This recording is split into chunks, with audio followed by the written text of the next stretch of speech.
Hello, everybody, and welcome to another edition of Litter Media Live. I'm Mike Smith, along with Aaron Glandon. Dan Ramey is off today, and he worked very hard on a project. He was out with us at the ball game on Saturday, but had a big project Monday, and I think the old man was feeling it yesterday. It happens to the best of us. Has it ever happened to you? Sometimes. It happened in college. You know what it's like to have to get out and work and feel tired and achy and stuff like that. Yeah. What's the hardest job you've ever had? Probably when I was at Kenworth for the summer. Because at the beginning of the summer, because I was just filling in for people on vacation. Mm-hmm. And one of the things I had to do was set the fuel tanks onto the trucks. And how big were the fuel tanks? They're big. You didn't do this by yourself, certainly. Some of them I had to carry by myself. They vary in size. The smaller ones I get. The biggest ones, it's a two-man job. Mm-hmm. But because the truck moves down the line, so you gotta know what you're doing. And you can't take all day to do right. it, basically. And you can't scratch the tanks because some of them are like shiny. Mm-hmm. Those ones you have to keep wrapped until they're on the straps that hold them up. You got any video on this? I'd like to see that you actually did this. I don't have a video. You can ask. I want proof. You can ask Tanner Chenault of Londonderry Lens because I worked with him. Okay, I'll check on that. Aaron Glandon, Flash. Aaron Glandon did work at one time in his life. Baling hay was probably one of the tougher. Straw was like throwing paper around, but man, those 90 to 100 pound bales, that was a bird, especially when it's 100 degrees. Yeah. Since we dovetailed right into the weather, let's tell you what it's going to do today. Rain. Yes, rain throughout the day today. We're expecting a high of 43. Cloudy, colder tomorrow and Friday. Highs both days of about 38 or so. And then for the weekend, even cooler. In fact, for the big playoff game at Ohio Stadium on Saturday night, I think they're talking about temperatures at least in the low 30s, maybe in the upper 20s. And the question is, can the Southern boys from Tennessee deal with it? But the way Ohio State played against Michigan, I'm not sure the Buckeyes can handle it. So They look like they were froze up that day too. So we'll see as that progresses later in the week. A lot to tell you about in our topics, sports as well. Ohio University officially named a new head football coach this morning. We'll tell you all about that coming up here on Litter Media Live. Accurate Heating, Cooling, and Plumbing, your trusted comfort advisor for more than 4 decades. They're getting closer and closer each year to that half century of business. And these are good people, folks. They you talk about sales of anything. Well, sales are only as good as the service. And Accurate is, of course, very adamant about giving you, the customer, good service, whether residential or business. Accurate Heating, Cooling, and Plumbing. Give them a call.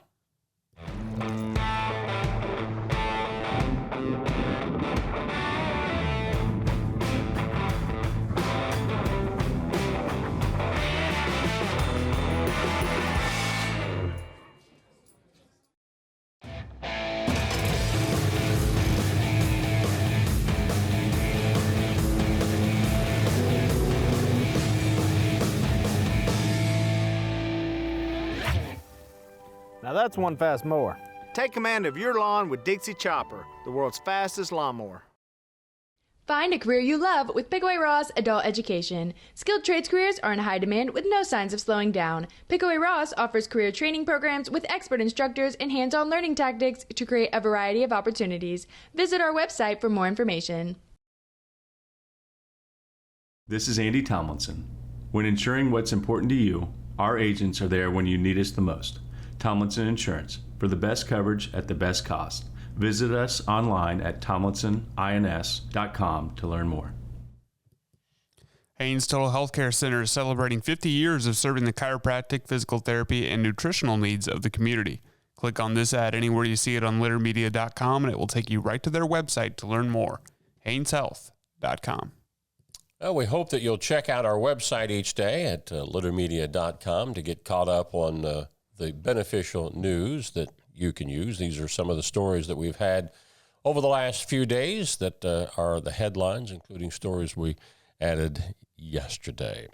Some of the stories we're talking about today: by implementing an electronic medical record system, Fayette County Public Health is working towards achieving a healthy community by addressing their community members' basic needs, working together with them to promote healthy lifestyles and reducing potential barriers to care. Well, it's been a year ago this week that Fayette County Public Health adopted an electronic medical record system. And on the first anniversary of the new system, in our article, the Director of Nursing, Ashley Roberts, reflects on how this shapes the services they provide to the community and fulfills the vision of Fayette County Public Health. J216 Ministries Food Bank has only one more service day before closing for the holidays. That day will be Saturday from 8 to 11 a.m. Please call 740-634-0023 to make an appointment. The Ross County Health District extends its thanks to the VFW Post 108 for their donation of $5,000 to purchase Christmas gifts for children in the Help Me Grow home visiting program.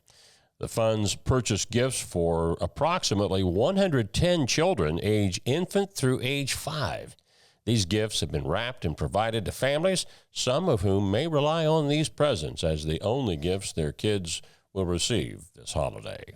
SODI, United Steelworkers and Manufacturing Skills Standards Council, offers courses which combines interactive online training with instructor-led materials to help individuals learn the basic skills and knowledge required for advanced manufacturing and supply chain logistic jobs that will prepare them for the certification and for their career. The free 12-week skills training begins January 22nd and runs each Monday and Wednesday through April 16th from 5 p.m. to 10 p.m. For more information, contact Pike County CTC Adult Education. For more than 3 decades, employees at the Fluor BWXT Portsmouth site in Piketon have celebrated Christmas with a wave of giving. Back in 1993, the group of employees founded the Christmas Gifts for Children program, which now benefits thousands of kids from disadvantaged families in southern Ohio and parts of Kentucky. The program draws hundreds of volunteers and donations, and the program now serves more than 2,800 children. One of the challenges is ensuring that families are unique and not already receiving gifts from similar endeavors, but we salute all of these great employees. Attention undergraduate students, Ohio University Lancaster Student Services Department is hosting undergraduate advising walk-ins on first week of classes, January 13th through the 16th from 8:30 a.m. to 4 p.m. For undergraduate students, this is not for college credit plus students. Did you do that, college credit? I did a little bit of it my senior year in high school. Yeah, so you're familiar with how that works. Yes. Did you go on OUC campus for that? Yes. Gotcha. Which, for those of you in Lancaster's, OU Chillicothe. When we come back, we'll take a look at sports, including the high school scene, a Hall of Fame ceremony held out at Huntington last night. We'll tell you all about that and more coming up on Litter Media Live. Scioto Valley Dumpsters. Give Carl a call, 253-8389 for a free estimate. They're patented orange dumpsters. That's kind of like the symbol of Scioto Valley Dumpsters. Ross and surrounding counties are served by them. Give them a call if you have a cleanup project around your property. Our mobile banking app is changing the way we bank. Things are getting easier, transactions are getting safer, and you have access 24/7.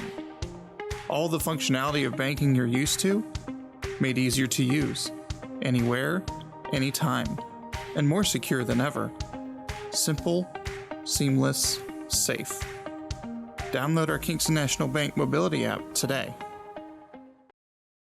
Whenever I first applied for the Archways opportunity, do I have to pay this back? Do I have to do that? Like, is it a loan? And it's not. It's a scholarship. A goal of mine is to graduate college debt-free. If you're a crew member, you get $2,500 a year, and if you're a manager, you get $3,000. And especially if you're going locally to college, like to the branch or something like that, it's really helpful.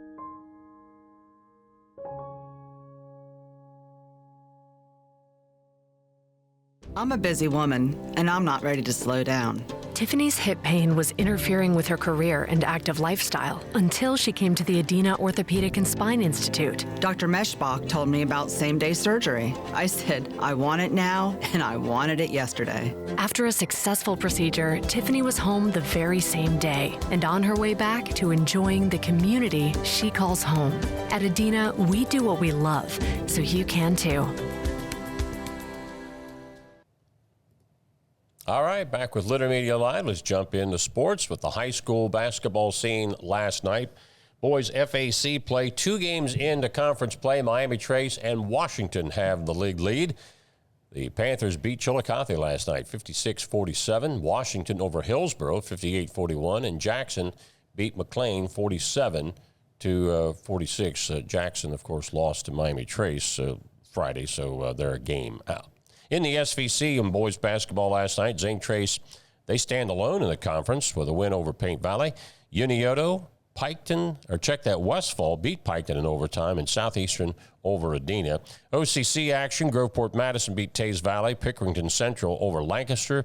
In the TVC, Vinton County beat Athens, Wellston over River Valley, Meigs beat Alexander, Eastern Meigs over Fed Hawk, Southern over Waterford, and Belper beat Trimble.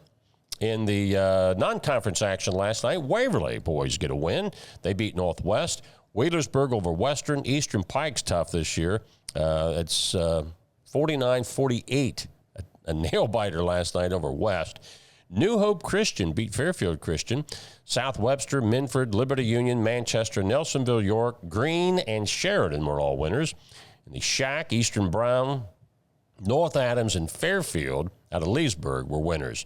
Girls basketball last night, we didn't have it posted here on the screenshot, but we've got it on our website. Westerville Central beat up on the Lady Cavaliers of Chillicothe, 58-19. In the Mid-State Buckeye, Bloom Carroll rallied to beat Logan Elm in overtime. Fairfield Union over Hamilton Township, and Amanda Clear Creek, they keep rolling with a win over Liberty Union. MSL Cardinal, Fisher Catholic beat Fairfield Christian. In the OCC girls, Tays Valley over Groveport. Pickerington over Lancaster. That's a lopsided score, 76-24. OVC girls action winners were Fairland, Portsmouth, South Point, Colgrove. It's been this way the last couple of years. I think it's going to be the case again that Fairland and Portsmouth girls are going to battle it out for the championship this season. Congratulations goes out to some new Hall of Famers out at Huntington High School in their Athletic Hall of Fame. Last night, Elijah McCloskey, Braden Collins Dalton were honored for their outstanding athletic achievements, and Bud Lytle has received the Distinguished Athletic Service Award for 26 years of continued service to the school programs. All well-deserved honors for each of those three. Litter Media Radio's Game of the Week this week, speaking of Huntington, has the Huntsman traveling over to rival Paint Valley. Dan Ramey is doing the play-by-play call with BJ Daly, and airtime somewhere around 7 p.m. A new head football coach. This is official now. He's been wearing the mantle of interim coach since the MAC championship when the coach stepped down. Well, Brian Smith is now officially the new head football coach of the Bobcats of Ohio University. The Bobcats, of course, the MAC champs, will take on Jacksonville State in the Staff DNA Cure Bowl. I heard you guys talking about this Monday. That is an odd sponsorship there, but that's this Friday at noon down in Florida, and that can be seen on ESPN. In college basketball, OSU women's stay unbeaten with an 82-57 win over Grand Valley State. OSU's men's team got 31 points and 15 rebounds from Devin Royal in their 95-73 win over Valparaiso.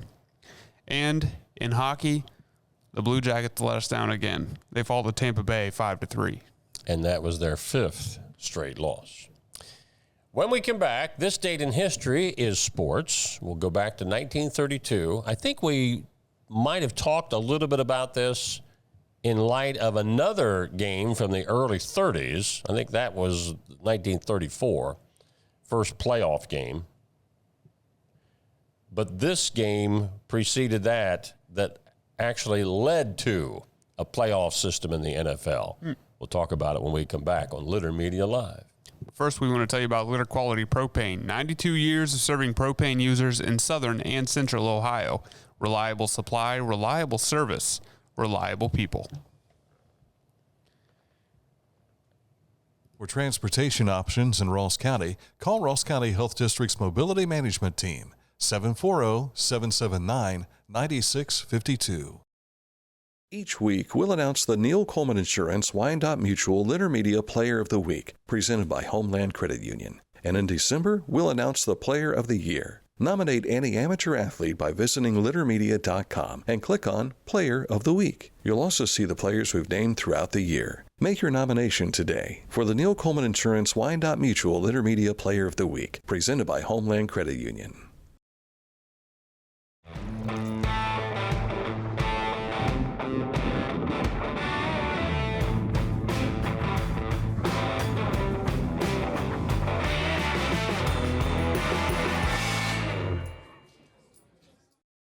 Discover Ross County. From the breathtaking outdoor adventures to the historic sights of Chillicothe and family-friendly events and festivals. Explore more at visitchillicotheohio.com or download the free mobile app today. All right, we always wrap it up with a little history. We get our professor's cap on here. And we're sticking with sports today. On this date in 1932... Oh, where'd it go? I had it. And I was going to make a big deal about this being the actual picture. I'll put it in there. Well, while he's working on that. On this date in 1932, the Chicago Bears defeat the Portsmouth, Ohio Spartans 9-0 in the NFL's first playoff game. Now, playoff had a different meaning at this time. That's an actual picture. You say, wait a minute, that doesn't look like a football stadium. Well, stick with us here. It's also the first game that the NFL ever played indoors. Now, this photo comes from the Pro Football Hall of Fame via the AP Associated Press images, as well as the HistoryChannel.com.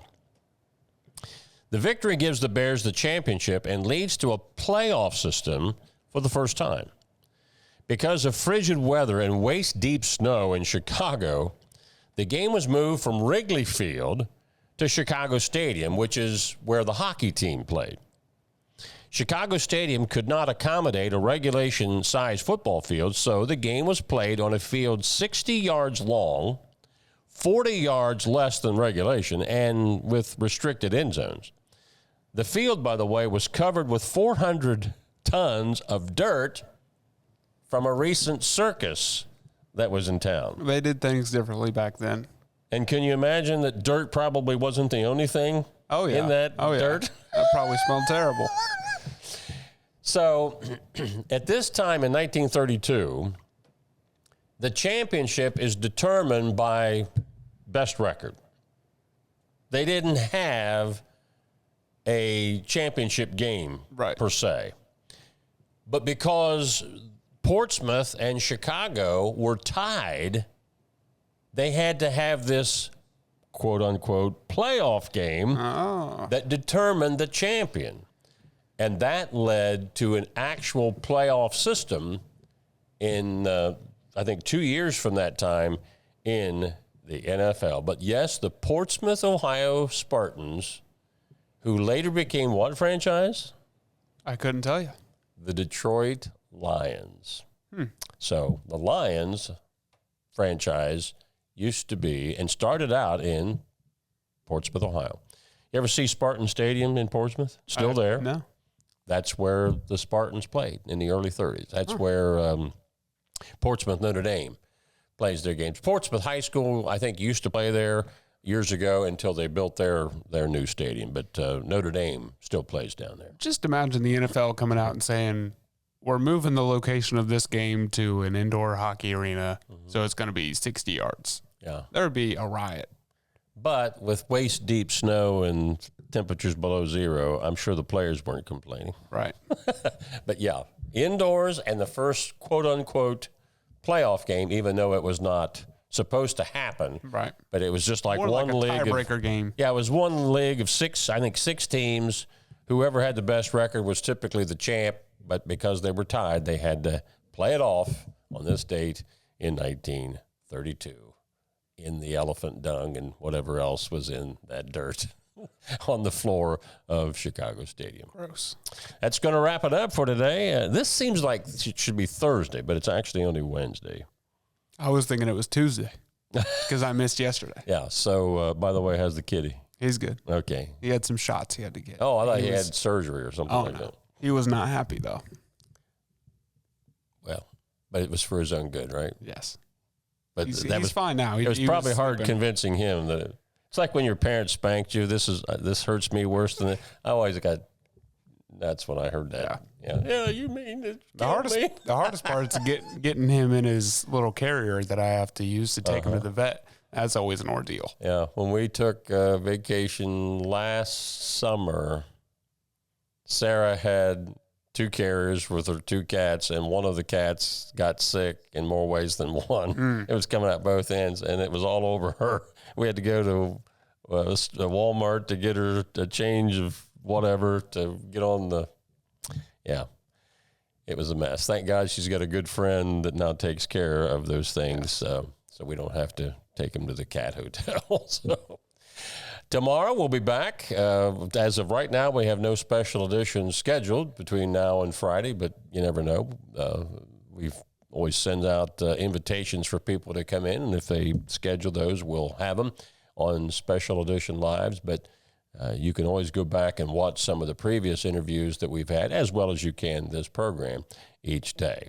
So until Thursday, which is tomorrow. Dan should be back with us tomorrow. Until that time, for Dan Ramey and Aaron Glandon, this is Mike Smith saying so long from all of us at Litter Media Live.